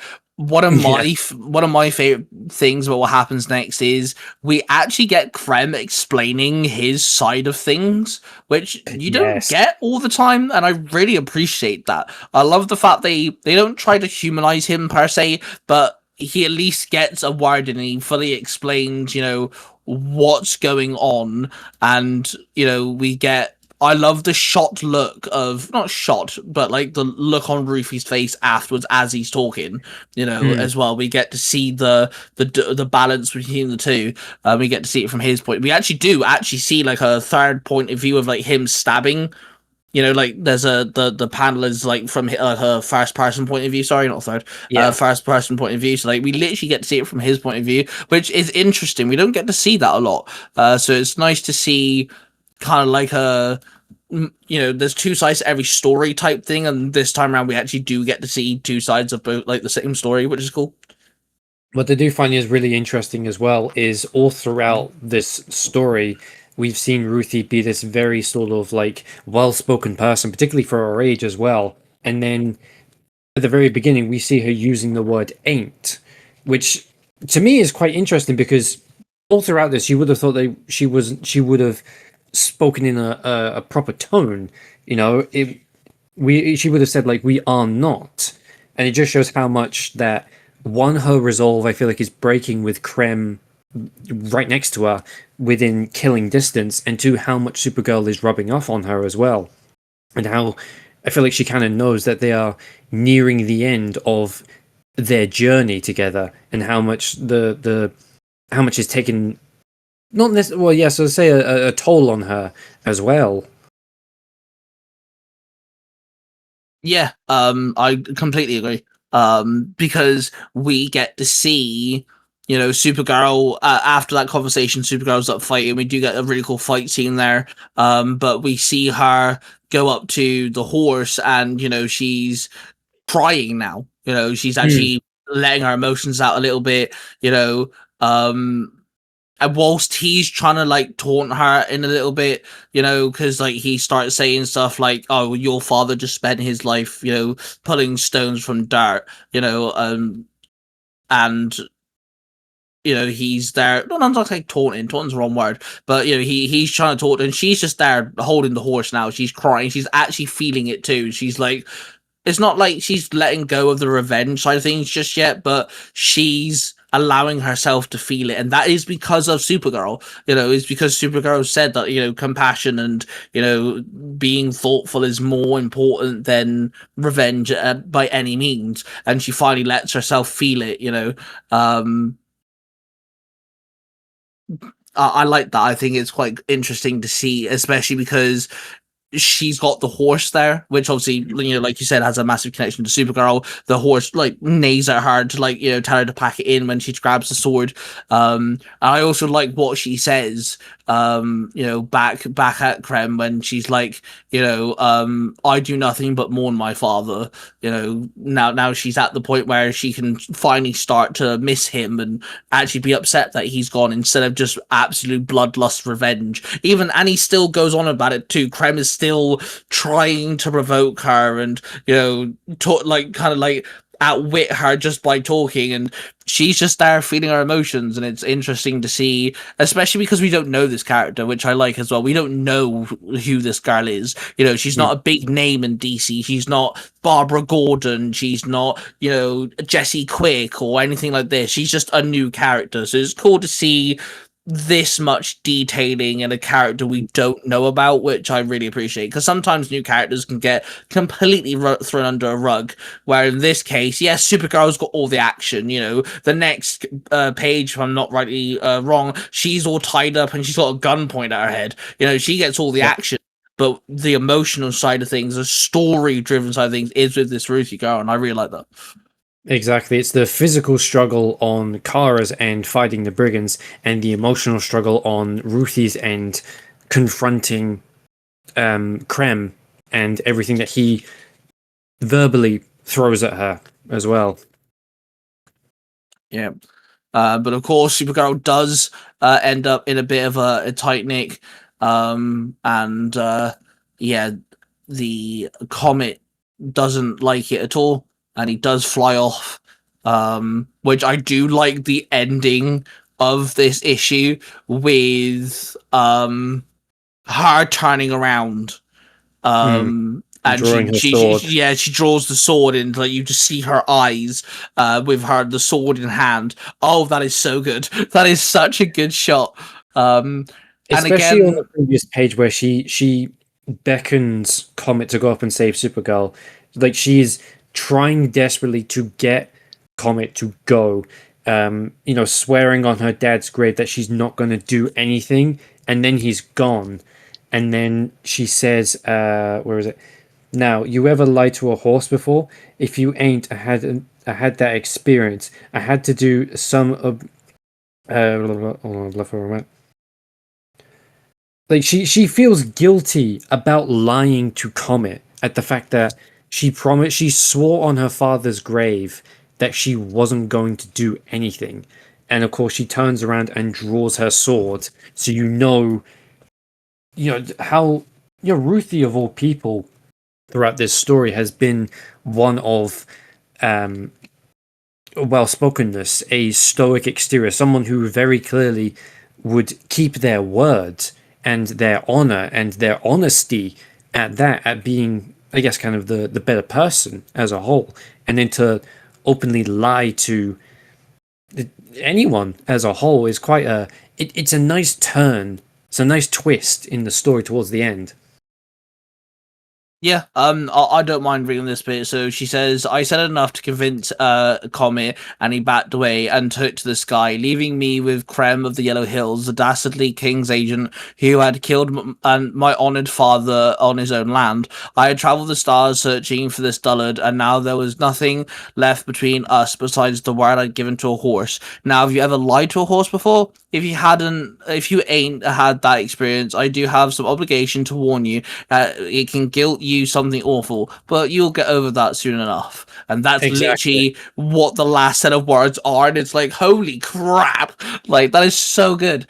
Exactly. You feel this is Ruthie's turning point. It's such a good way of explaining everything with only Ruthie's recount on this, because this doesn't come from speech bubbles. This comes from Ruthie's thought bubbles, I guess, but it's more so the recounts of the story.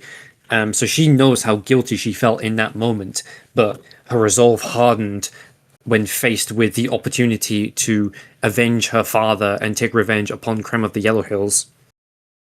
Yeah. So let us. I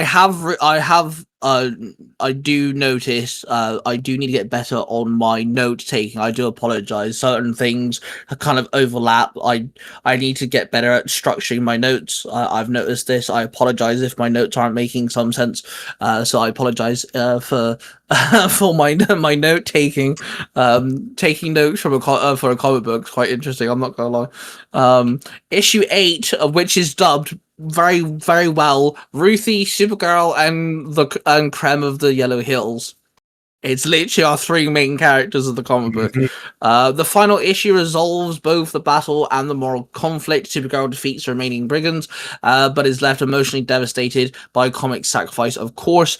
Kara herself nearly gives in to rage and does consider executing Krem, where Ruthie reminds Supergirl of the example she has set throughout their journey. An elderly Ruthie can be seen returning to confront Krem. By then, he is old, broken, and who has long abandoned his violent life. I cannot read my own words.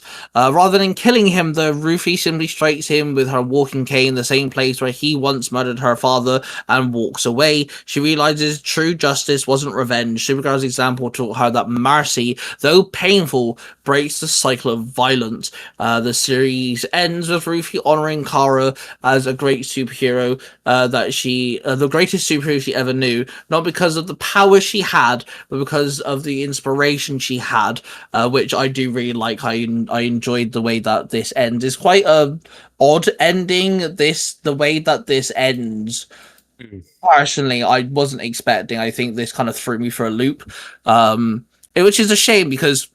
I'm not a shame. They could still. It'd be interesting. I don't know if Ruthie's ever shown up again in like canon storylines. So it would be. As far as I'm aware, she hasn't. Ruthie seems like a cool little fun sidekick for Supergirl, especially if like maybe they could do something with the sword. Maybe they could do something there.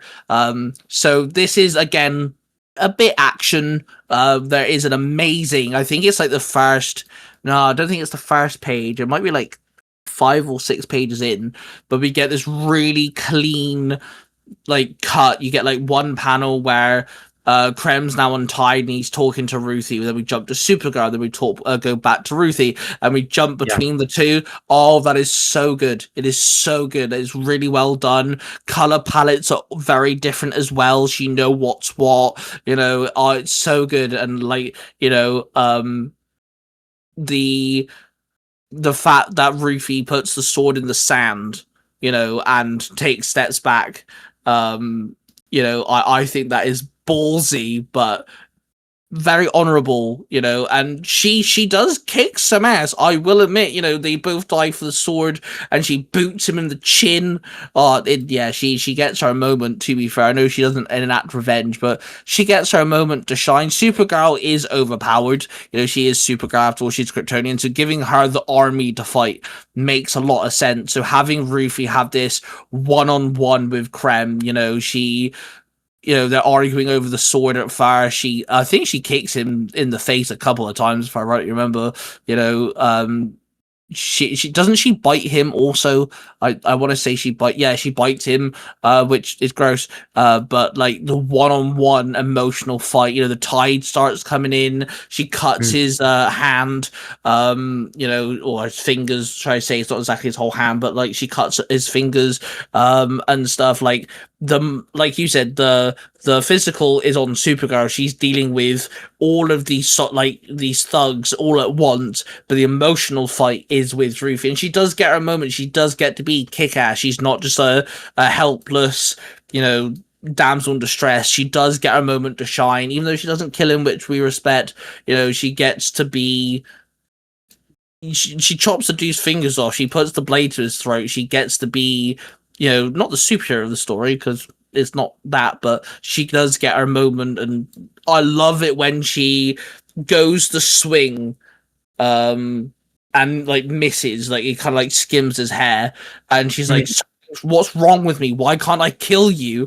And I love that she like verbally says it out loud as well. Like it's literally a case of like, Supergirl's lessons, her whatever you want to call it, literally is vibrant in her mind, and she swings for him, and she can't do it. She can't slit his throat, she can't behead him, and she literally verbally frustrated, "Why can't I kill you?" And it's great. I love the way that is done, to be fair. Yeah, because she swings 4 times at him in total, and as you say, just she cannot fathom why she can't kill him. And then you get to the next page and see the battered and bruised and bloodied Kara holding the dead body of Comet in the full page panel, which is a beautiful shot in general, especially with how Comet is wrapped up in his cape as well, and how Kara then explains that I tagged along to help you. I knew that revenge was stuck in your head, and even though you think I'm here for Crypto, I'm not, because he's being taken care of this whole time on your world. I'm here for you.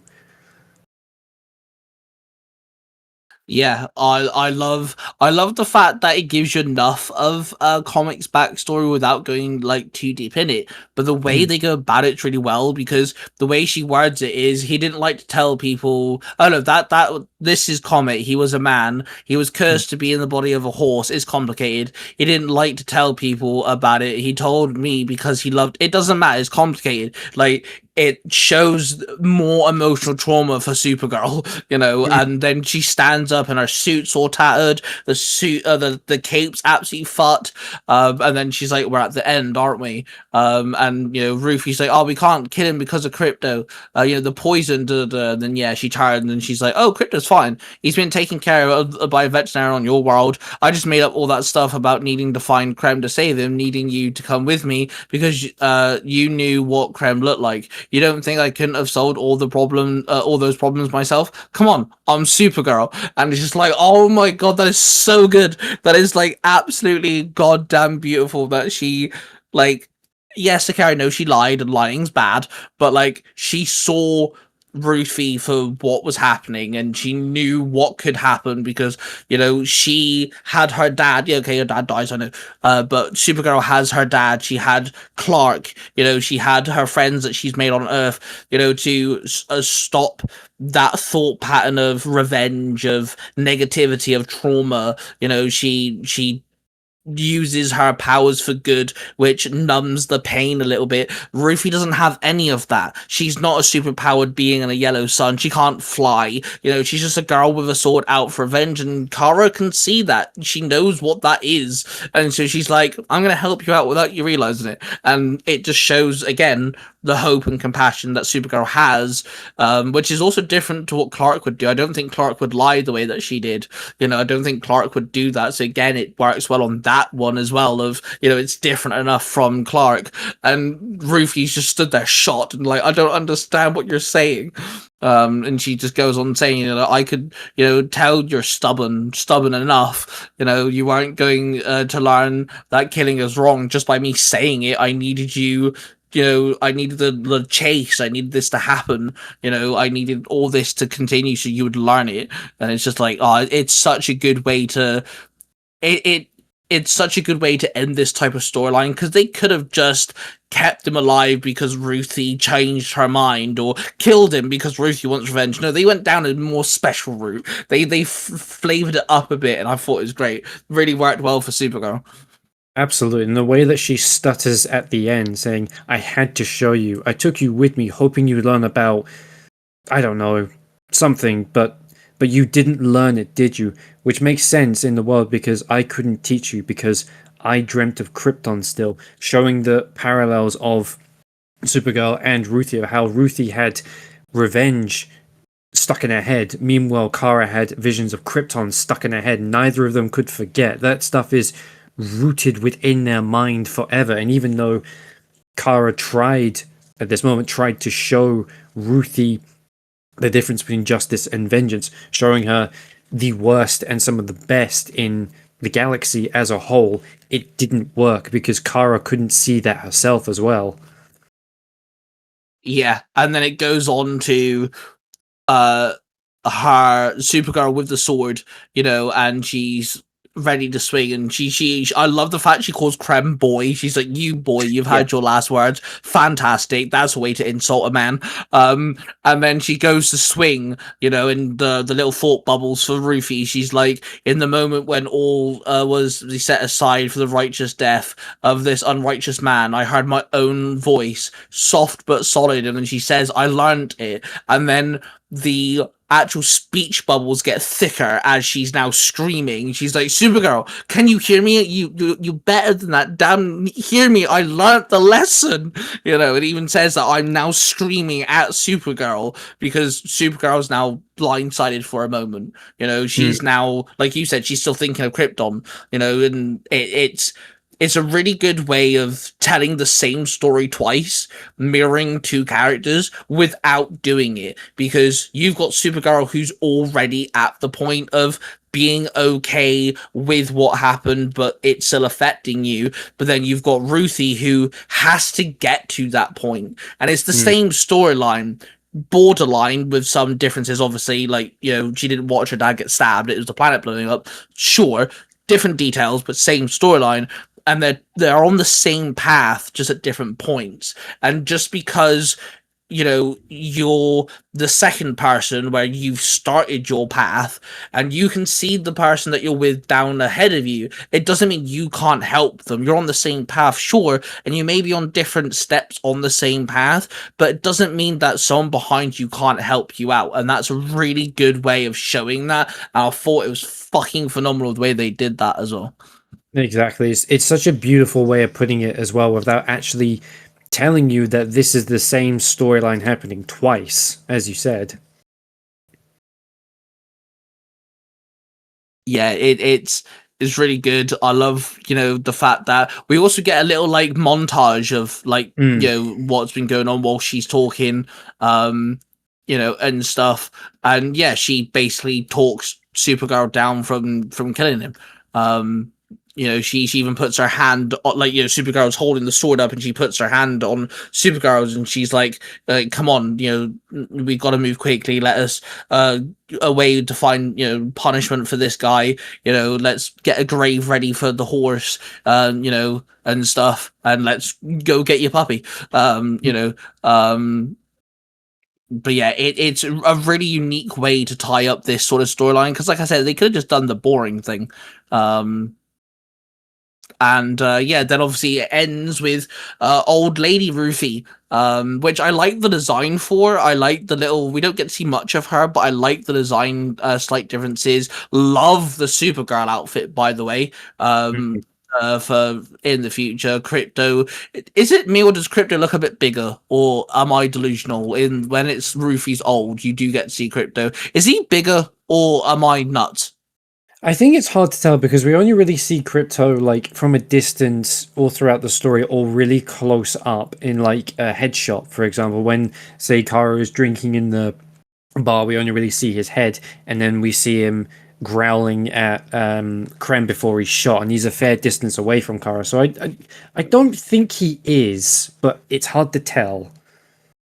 Okay, I might just be nuts then. So yeah, they go off. Love the fact they're having a conversation. I absolutely love the panel. Nothing said, but I find it funny. They're walking through grass, and you can only see Crypto's head. His Yeah. head's just pocket. That's adorable. Love the detailing to the portal that she opens. The little square that she throws out and it opens up. Yeah, to the Phantom Zone. The Phantom Zone disc. That is drawn phenomenally. That is awesome. And then obviously he shows up. He's an really old man now. Love the way he's designed. He's begging for forgiveness. If you look at the way he talks, on the beach, where he's taunting her and he's explaining stuff, and then you read the way he talks now when he's older and he's gone through the Phantom Zone and he's literally saying forgive me multiple times. He's literally begging for forgiveness. He understands, what he's done. And then she just whacks him one, which is great. I love that. It's all silhouetted as well. You just see her raise her cane up and he gets whacked in the head. Oh, it's beautiful. But yeah, I love the fact that, he understands, he's crippled by it now and he's begging for forgiveness. He wants that, forgiveness. And yeah, she's like, nah, fuck you. Just shut up. Exactly, yeah. And the way that it's put as well is to show how much time Krem has really had to reflect. As Supergirl says, so the Phantom Zone warden said the first 100 years or so he was very abrasive, screaming on about a fair trial and what was fair. But the second 100 he seemed calm, evaluated. He got to know all the victims like he really broke with regret. The last 100 years he's been idle, working hard and making up for what he'd done, like he had a different heart. Like he was a different man, and just goes to show you there's always hope. And it's just such a great way of putting it. Like, realistically, how long Krem was in the Phantom Zone for, and how long the Phantom Zone can extend your lifespan, pretty much how much endless time you have to really change and reflect on your actions, and at the end of it, become a different person. Yeah, it works really well in the sense of both characters grow old, and he's atoning for his sins and she gets to live her life, and she gets the moment where she whacks him, I feel like is almost kind of like, I don't think it's out of malice or like hatred or anything. I think it's just a simple case of, in my eyes, the way obviously everyone perceives things differently, but the way I took that is he's begging for forgiveness, and the reason why she whacks him across the head with her cane is almost like her saying, you're alive. That's me forgiving you. Yeah, so shut up. Exactly, me imprisoning you was mercy, was forgiveness at the end of it. Yeah, I didn't put you there. We didn't imprison you for out of malice or anything. It was simply because me killing you would have been too harsh. This is me. I forgave you already. I've lived my life, so yeah, you don't need to keep begging. And then yeah, honestly, overall, I think this is a really good storyline. Sure, there's a lot of exploration. Now that I've heard your points of view on it and you talking about it and stuff, I don't think it's as over exaggerated drawn out as I thought it was. I think it's there's a lot of it, sure, and yeah, maybe you could dumbed a few things down, but I think certain points are necessary, like when that moment in one of the issues where she says, oh, when we got to this planet, I'm not going to tell you what happened, it's too sad and not every tale needs to be told, and they have that really emotional conversation. The entire section where she's under the green sun, that needed to be shown, because that shown Ruthie how scared she is. Even though she wants to kill someone, she's terrified, and she had to stand up for herself for the first time properly by herself, even though she's next to one of the most powerful beings around. She is alone and by herself and things like that. So yeah, I think honestly, I think this is a good run for Supergirl, and I'm really glad she got this attention, especially for the fact that it's what the movie's based off.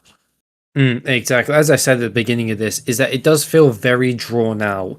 And as I said, that can be a double-edged sword, but it's necessarily drawn out because you had to see all those things as well to build up the universe, the world, and obviously the reputation of certain characters as well, and showing the emotional turmoil, the physical turmoil, and things like that. And just the way it flip-flops between those two things, especially in regards to the physicality on Kara's end and the emotional turmoil on Ruthie's end, it's really good to see, especially the way it's written as well, all throughout it, pretty consistently written all throughout it as well, and how everything is there for a reason.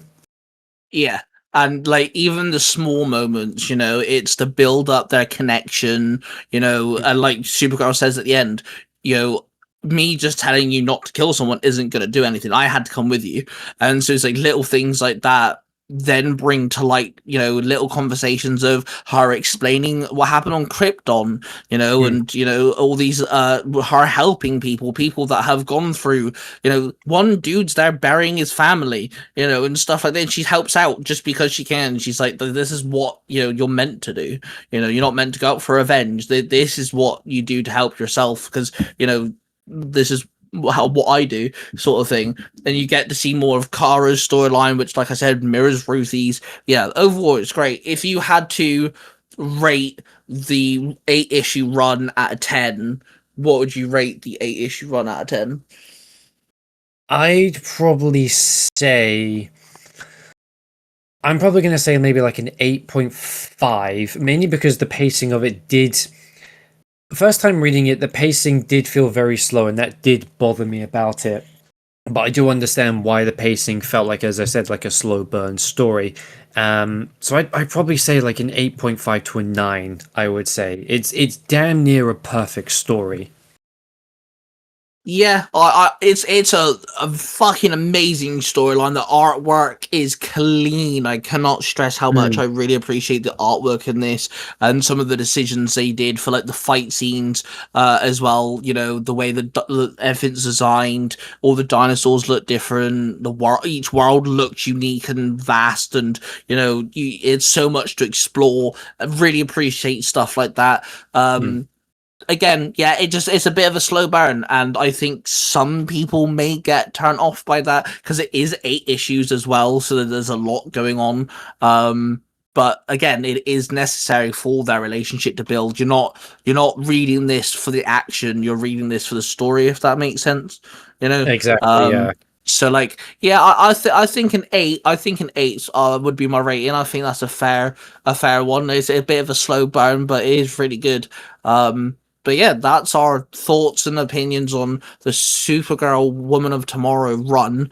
And thank you, bro, for coming on once again. If people want to blast with it, I love like talking about this stuff as well. Where people the thing about me is I love the devil's in the details. I love getting into the nitty gritty of stories and explaining why these things happen and why certain storylines go about like this, or why they said this line and what this phrase means in the larger grand scheme of things. It's just incredible. Like the power of literature is just incredible, honestly. And this is why you're my co-host for this sub-series on the podcast. This is why exactly. I did you. Like, if people want to find you, geek out and nerd out about more comic books, where can people find you? People can find me on TikTok at ComicNerd101. I do have ideas for potential stuff on YouTube, but that is all currently in background works at the minute. So yeah, ComicNerd101 on TikTok. There you go. Yeah, definitely check out Liam on TikTok. He does a lot of different stuff. And one of the best things about Liam on TikTok is if you ask him a question, he'll do his best to give you the most well explained answer about most Marvel and DC things.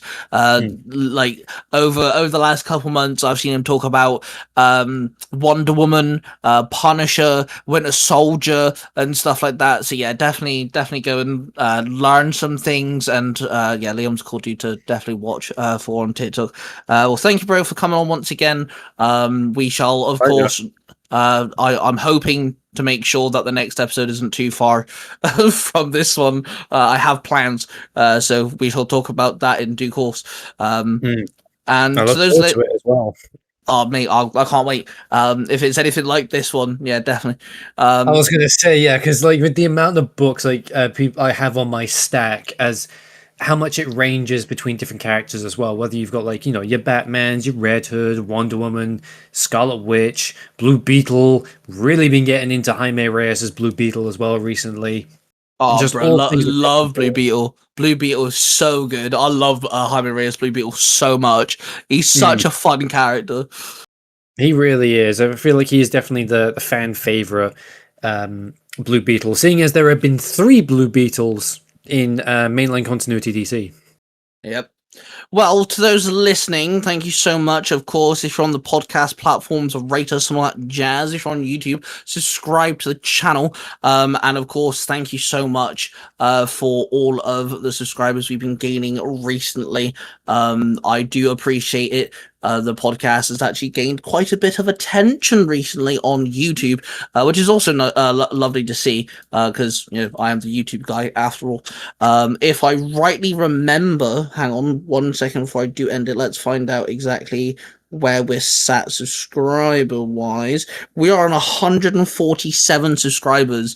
I started this year on like barely 50, so the fact that we're like way over 100 now is phenomenal. So I appreciate everyone for that, and of course do hit the like button and notification bell so you don't miss another episode. I will make sure that the next episode of Between the Comp Panels isn't too far away.